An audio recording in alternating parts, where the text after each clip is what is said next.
Welcome to the On Record podcast where we talk with professionals and subject matter experts from diverse markets that are using video and audio in innovative ways to support their organization's objectives. My name is Andy Simmons, and today our guest is Cailtin McVey.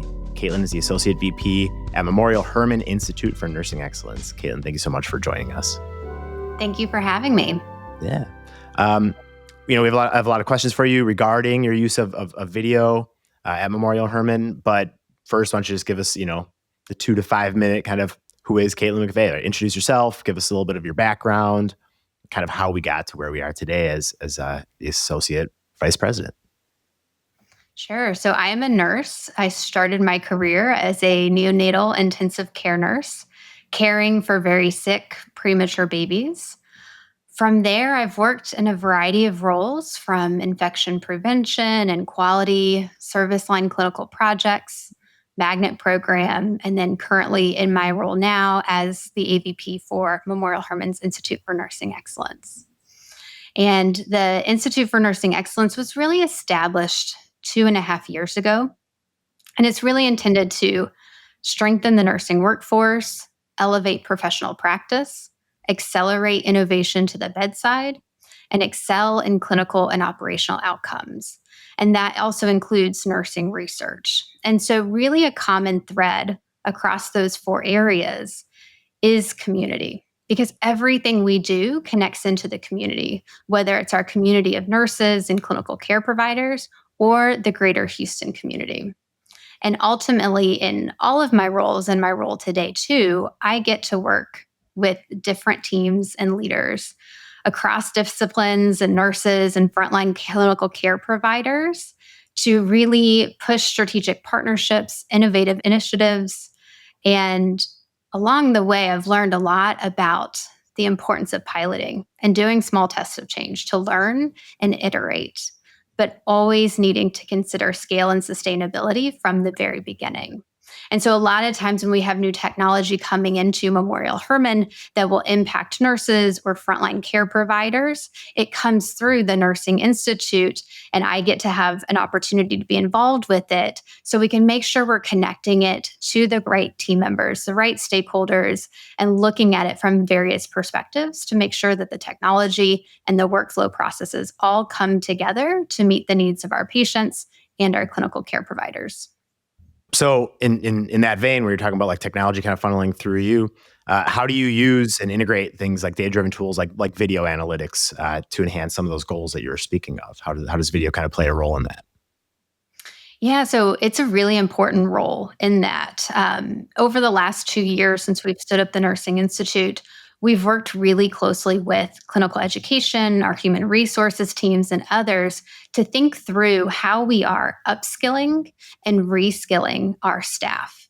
So we help them into their career, whether they have experience, maybe they're a new graduate nurse, for example, or maybe they're coming into healthcare for the first time as a patient care technician with no healthcare background. They come in through the Nursing Institute, and we're able to do a number of things. We're able to start them with virtual reality technology, and they can actually walk through those scenarios, and then we can watch them on video, seeing what they see in the scenario. And so when we debrief with them afterwards, we can rewatch that video and point out what went well and where some opportunities may be. It also helps us learn across larger groups. We also, though, have a very immersive simulation lab within the Nursing Institute, and we have audio-video technology in that. And so as our participants, our employees, students are going through simulation activities, we are recording them. We have a lot of great interaction. And then again, we can take them into a debrief room afterwards, watch those videos back, give them corrections, make suggestions, things of that nature, and then they can actually go back into the room and try it again.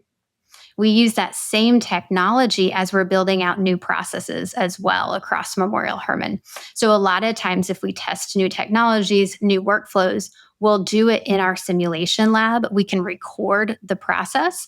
And then again, looking at the video, thinking through how do we need to adjust that process? What are the timestamps across? So as we're looking at efficiencies and workflows, we can use the videos to help us with that time management. So I'm really interested in the debrief component of this, because we've interviewed a decent amount of people in this podcast, but you're actually kind of one of the first ones who mentioned using this for debriefing. I'd love to hear just a little bit more, like, what does this look like? You talked a little bit about what happens next. They get to go in and give it another try. Does this mean that like the debrief is always for learning and not like of learning, not like evaluative? Or just talk a little bit more about what that debrief looks like with your nurses. Yeah, so debriefing is, I think, a really important part of simulation and simulation activities.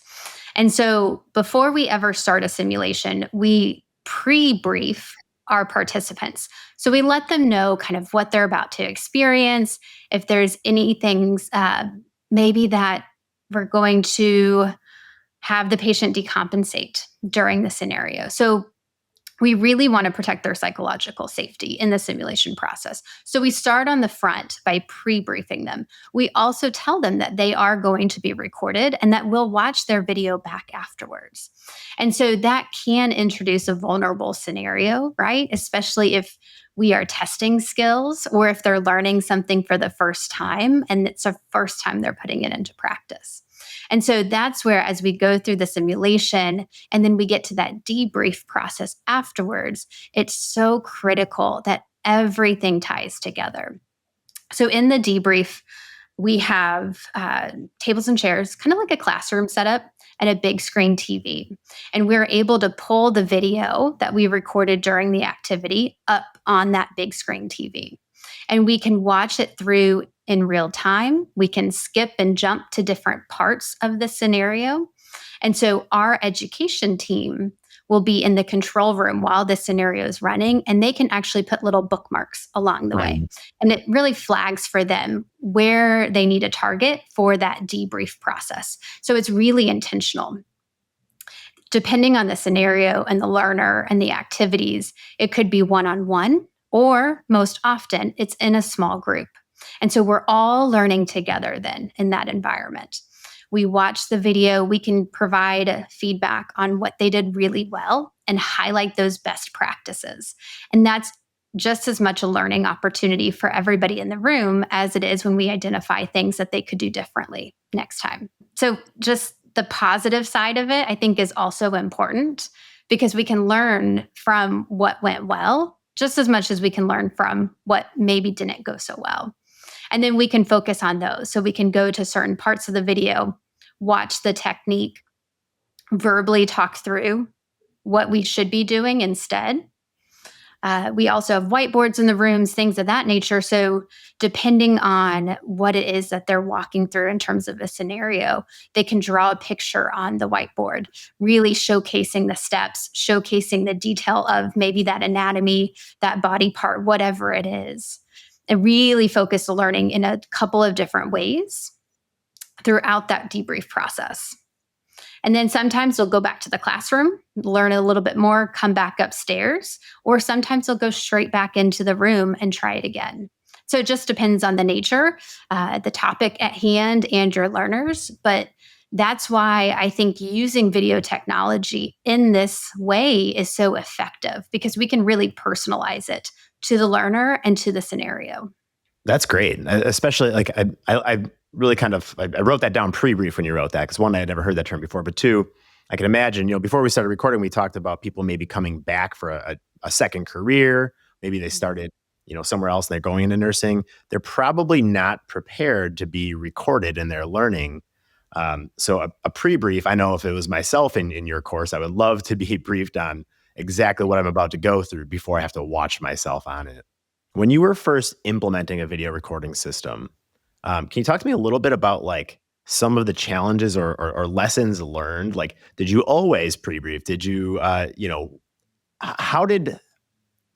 rephrase. How did the implementation actually go? Because we know what it looks like from the vendor perspective. I'd love to hear more on when a nursing department is actually kind of first implementing a video recording system. So I think one of the first things that we did, which helped us be successful, was including a lot of key stakeholders from different teams and having different perspectives. So we had our nursing team on there. We had some clinical educators as well who would actually be using the room, using the control room, using the technology, thinking through the different scenarios and examples that they would use it for. But then we had an entire team on the ISD side of it. So we had our digital architects, we had our informatics team members, we had our team that knows our physical environment very well and who could help coordinate that planning process. And so we spent a lot of time in that planning process because we wanted to be really intentional, not only to make sure that we were using the space to the best of our ability and to the highest capacity that we could, but we wanted to make sure that the technology, how we set everything up, could scale because we have a large volume of individuals coming through our space. And so we wanted to have flexibility in how we could use the number of rooms that we have. In our physical environment, the unit is set up kind of like a V. And so it's a 30-bed hospital unit, but no patients. So it's only for education, innovation, and learning, which is great. The environment, though, because it's set up as a V, they're really long hallways. And our server room is right in the middle of that V. And so when we think about the distance from the server room to the ICU rooms where our high fidelity simulation suite is with the audio video technology, it's quite far. Then we have 6 rooms in our high fidelity space that we have the audio video technology in and our high fidelity mannequins, plus a control room. And so we spent a lot of time mapping out from the digital architect and ISD perspectives, the technical components of it, just as much as we were mapping out on the actual education, innovation, and learning side, those pieces. And then we had to make sure everything came together. Sure, you got to make sure it works before you can actually use it. You had mentioned that you don't actually have patients in there, so this question wouldn't necessarily refer so much to that. But when you're recording and you're sharing and you're playing back and people are on video, can you tell me a little bit about how you deal with maybe concerns about things like nurse consent or data security around your actual recordings and your usage of the video? Sure.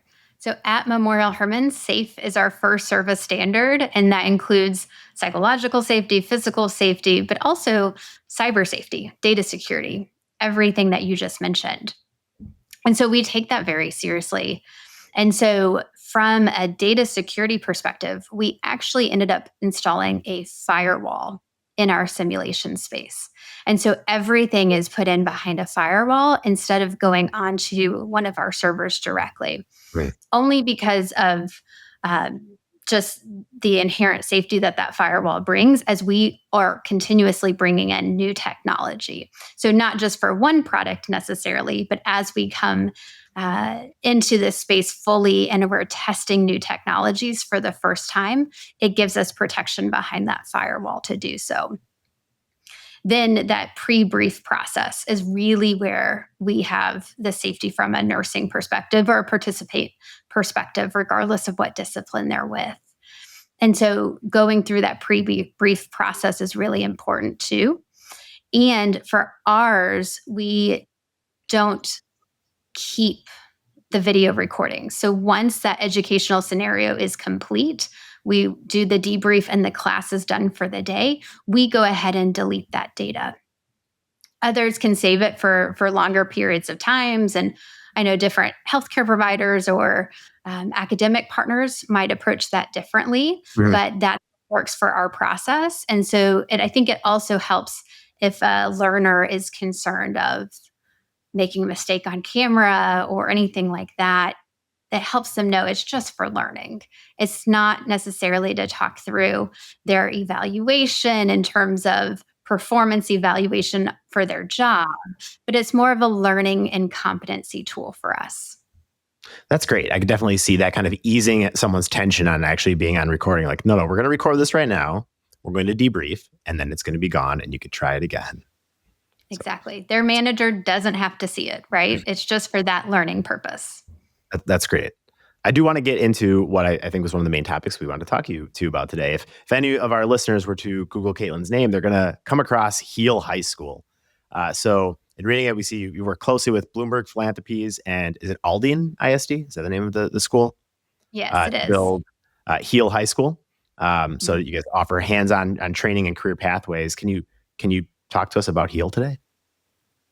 Sure. So Heal is one of my favorite topics. So we partnered with Aldine ISD to develop Heal High School, which is a healthcare-focused high school. And we are one of 10 geographies that Bloomberg Philanthropies has supported with their $250 million grant initiative across the geographies to stand up these healthcare-focused high schools.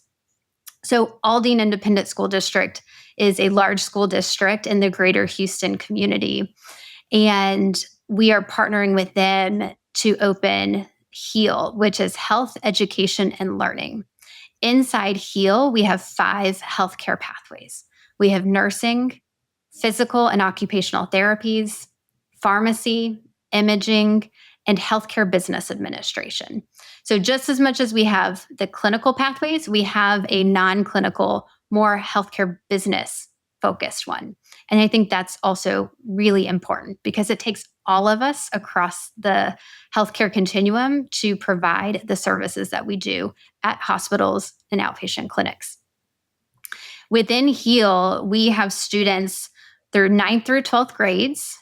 We are starting with 9th graders. So this school year just launched, and we have 9th and 10th graders now. With that now, we have our first group of 9th graders have become 10th graders. They'll graduate in May of 2028. So we're slowly bringing in students year over year. But what I love about HEAL is it's not just healthcare curriculum in high school. It's so much more than that. We have the healthcare curriculum, but we've also infused healthcare in their standard curriculum. So when they're in algebra class, they're calculating drip rates, for example. When they're writing an English paper, they're talking about hospital ethics or maybe a medical ethics case. So it's really a deep immersion. We also have them come to our hospitals and do hospital-based learning every year from 9th through 12th grades. And that gets them to be able to see in action what they're learning in the classroom. It also helps them get exposed to healthcare and helps them understand if that's really the pathway for them. And so they get to see it in action. They also come to our Institute for Nursing Excellence and our simulation lab. So they get to experience it as well. We have so many other components of it, but one of the areas that I'm most excited about, we are actually building a mock hospital inside the school building. Oh. So every pathway will have its own lab space. Then we also have a mock hospital. So the students in each pathway can practice their skills in their own labs, and then they can come together as the multidisciplinary team in the mock hospital. And that student can be the nurse for the day, or the pharmacist, or the physical therapist. And they get to interact and see what it's actually like in those roles and take what they've learned in the classroom, what they've seen in the hospital, and package it all together in the mock hospital space. And it's actually our Memorial Hermann construction team doing the work. So everything is going to mirror a Memorial Hermann hospital. So it's really, again, going to be a nice immersive learning space for them. And we're going to have that same audio video technology that we talked about from the Nursing Institute in the mock hospital, as well as high fidelity mannequins. So we'll be able to move students through and do the pre-brief simulation and debrief processes to help them continue to learn. That's all very wild, Cailin. This is incredible. I could probably ask you 1,000 more questions just about HEAL. I'll just throw a couple at you because we want to kind of focus on the usage of video. But can you talk just a little bit about like the origin of this? Where was the need? Was it because of nursing shortages? Was it just like because you wanted to have better prepared nurses? Like, how did this all come to start? Really, the credit with starting it goes to Bloomberg Philanthropies. They had a vision to create these healthcare focused high schools across the country to help address the shortages. The nursing shortage, I think, has been well published and on media and everything else, and rightfully so. But we also have shortages in other disciplines and for other Right. healthcare providers too. And so it really was encouraging to see an organization such as Bloomberg Philanthropies to have this opportunity. It was an invite only grant opportunity. And so we were one of a handful of geographies that were invited to participate in the grant process. We had about 10 weeks to draft the proposal, really bringing Heal High School to life, at least on paper and in pictures, walked through the grant process. And then when we were fortunate enough to be awarded for it, that's when the real work began to get it stood up. And so we partnered across Memorial Hermann and then also across Aldine ISD to make this become a reality. And it's been an incredible journey. So I'm very interested in the personnel as well, both on the education staff and the students. Who are the teachers? So for Heal, there are high school teachers at Aldine. Okay. I didn't know if they were nurses originally, if they're going to put that spin on like the curriculum or. Yeah, a little bit. So they have the career and technical education pathways, those teachers, several of them have backgrounds in clinical areas. And then on the Memorial Hermann side, we have hired and developed 5 educator roles specific to Heal High School.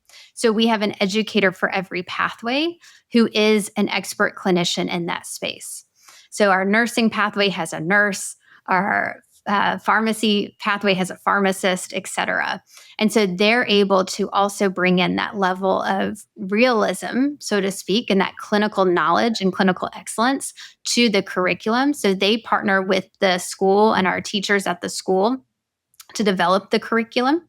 Everything, of course, meets Texas state standards, right? And so it's kind of building on top of that base standard. And then our educators are pivotal for when we're doing the hospital-based learning activities or the simulation activities, because they're pairing it with what they've learned in the classroom and really building on top of those skills. It's also a really important way that we're able to work in professional development with the students as well. They're high school students, right? So we're teaching them professional development along the way, how to dress in a hospital, how to behave in a hospital, how to greet individuals that you may not know when you are walking towards them in a hallway, how you knock on a patient's door, open the door, introduce yourself and greet them and start that conversation. And that can be really hard to do for anybody, especially new healthcare providers and high school students, because you're interacting with individuals on their worst days when they're in the hospital and they don't feel well. And so being able to help coach them on that level of empathy and compassion and just some of those things that we may take for granted on a day-to-day basis as healthcare providers. But again, it's where having the immersive learning space is so helpful, because we can video them and they can watch it back. And then we can point out those little things, because it's one thing to learn a technical hands-on skill. It's another thing to apply it in a way that you're interacting with another human being, explaining it to them, and then bringing it all together, right? And then you add time management and prioritization and critical thinking on top of that to bring the whole package together. And so again, I think that's why it's so important to be able to record those scenarios and use it during that debrief process, because you can show them how all of those components come together. Be interesting to give it, 10 years and you'll have these people in the workforce who came up on things like this. You'll have this whole crew of potential healthcare workers who are used to working in sim labs and being recorded and pre and debriefing, which is something that the majority of us in the workforce currently did not come up on. So that's pretty amazing. Now, last question kind of about Heal, because I want to stick to the concept of video, but I'm very interested in the students. So how does a ninth grade student know that they want to go to a healthcare focused high school? How many students are there? Is there some sort of process to let them know like what you're really getting into here? Yeah, it's a great question. We didn't have anything like this when I was going to high school. And so it's hard for me to imagine what it's like for an eighth grader to be Mhm. deciding, I want to go into healthcare versus construction or aviation or, Sure. any other discipline, right? But they have classes in middle school that helps introduce them to different industries and different careers. In the state of Texas, and it may be other places as well, they do that career exploration and then they're able to choose more specific CTE classes when they're in high school, depending on the school district and what's available. And so in Aldine, Heal has really expanded their healthcare offerings.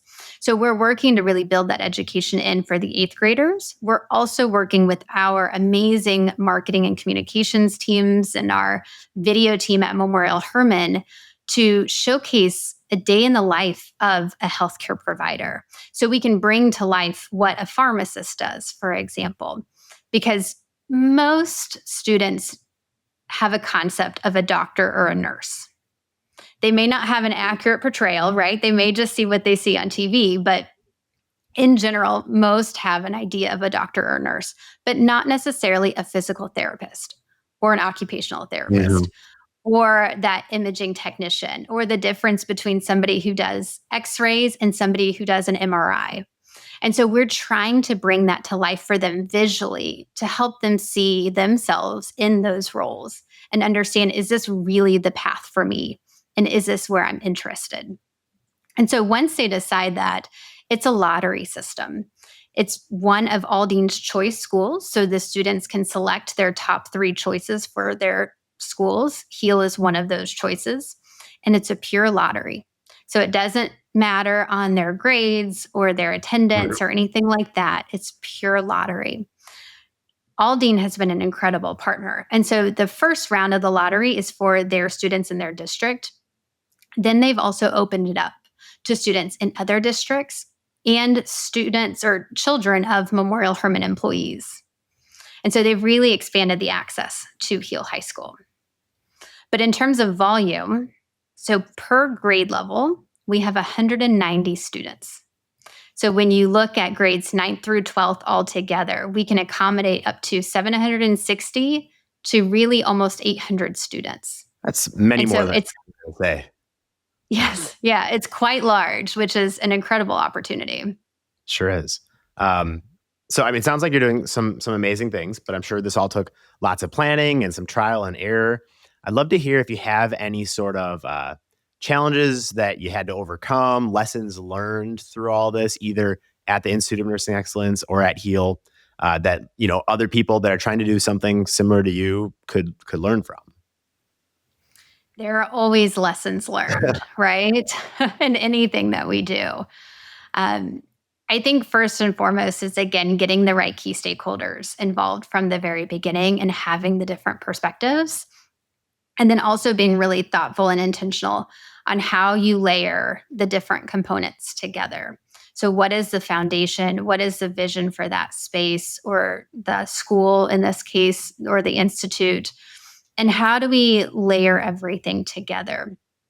And I think that's so important because when we were first designing the Institute for Nursing Excellence space, we thought we had some really good ideas. But then before we started actually going down the implementation planning process for the technology components and where is everything going to go, when we really mapped it out, we found, we're missing a few critical components. We didn't think about if we're going to do, for example, an interdisciplinary simulation where we want to use the wider space, Or if we have an overflow in terms of volume, what does that look like? In our space, we have a nurse's station in that corner of the V. And then we have another nurse's station back in the ICU wing, but not necessarily on the other side. So as we're simulating realistic scenarios, how does that play in? It's some of those small details that I think are easy to overlook, but so critical in the planning process. At Heal, for example, it's an interesting mix because our Memorial Hermann team is leading the construction, but at the school, it's all on Aldine's network. So it's Aldine's cables that they have to run, Aldine's security standards and things of that nature. And so, again, just making sure that we're not making assumptions on some of the things that just because we did it one way at the Nursing Institute doesn't mean it's an exact replica at Heal High School because of some of those things. And so, really being thoughtful in the planning process, even if we don't have a tremendously long lead time. At Heal, we had a fairly short lead time to get things up and running. And so we had to be really careful in that too, because as you move so quickly, it's easier to make mistakes or to leave out a key stakeholder. But I think for us, that's been the biggest piece of it. We're kind of getting towards the end here. Is there anything that we didn't chat about today that you'd like to talk about, either your work at Memorial Hermann or anything to do with Heal, again, as it relates to using video within your role? One neat way we set up in our 6-bed ICU with the high fidelity where we have the audio video technology was that we could run one scenario in one room. We could run separate scenarios across all 6 rooms, or we can run a cohesive scenario across all 6 rooms. And having the right audio video setup has been really helpful for that, as was understanding the space and the environment, and that planning process was so critical to support that. And so it allows us to, one, get a larger number of students or participants through at any given time, because they don't have to run the same scenario. So we could have a neonatal intensive care group in, we could have an ECMO group working on an adult, and then we can have a pediatric group all at the same time. But the value of being able to bring it all together helps us support learners when they're learning that time management piece. So then now we can replicate a nurse with a 1 to 6 patient ratio. So in an ICU setting, that nurse would have 2 patients to manage at the same time. In an IMU, it's 3 patients typically. And then in an acute care or med-surg floor, it could be between 4 and 6 patients that nurse is managing. And so we're able to use the space in a variety of ways to support those different needs. Just earlier this week, we did it where we were replicating an IMU environment for the full unit, where we had people playing resident physicians and an attending physician and the bedside nurse and the charge nurse and the nurse manager and a preceptee and like as a new grad nurse. And so we were running in all of the rooms, but because of the technology and how we've set up the environment, it's really helped us create that flexibility. And so I think that's just where I always encourage team members to think larger and think longer term, so we can always include that scale and sustainability from the beginning. And that helps us not only in the long term, but it helps us support our team members and our employees and our students in ways that we wouldn't have necessarily thought when we were first planning it out. That's great. That's some fantastic advice. Cailtin, if any of our listeners had questions about anything you said today, or they wanted to get in touch with you, is there a way that they could do that? Sure. They could absolutely find my LinkedIn profile or email me at caitlin.mcvey@memorialhermann.org. Thank you so much for joining me today, Cailtin. I really appreciate your time. Thank you for having me. On Record is a podcast presented by Intelligent Video Solutions, hosted by Mike Anzalone and Andy Simmons, and produced by Kyle Shellstad. Find us online at ipivs.com/onrecord and on social media at Intelligent Video Solutions.